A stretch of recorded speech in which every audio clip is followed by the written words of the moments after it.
Here's a quick overview of how your credit scores are determined. There are 5 factors that make up your credit score and how it's determined. The first one is the biggest one. It makes up 35% of your credit score. It's past delinquencies. Any late payments that you've had in the past 90 days or more that stay on your credit.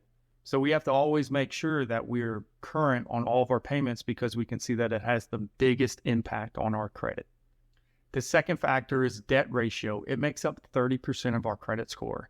Debt ratio is how well you're utilizing all of your credit cards.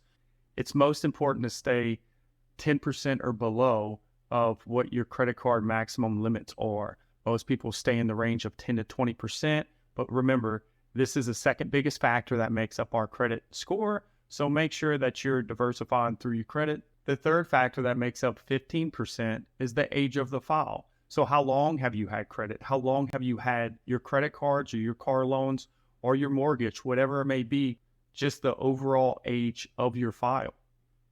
The fourth factor that makes up 10% of your credit score is your mix of credit.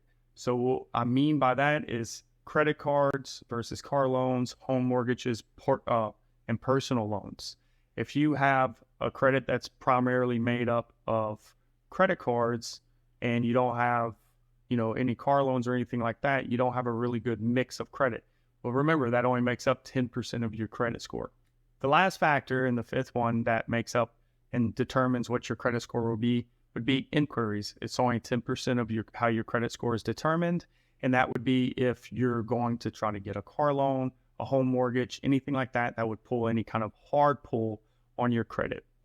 Remember, having a good credit score is being mindful of all of these factors that determine what your credit score is. If you'd like to see more tips, please go ahead and give me a follow.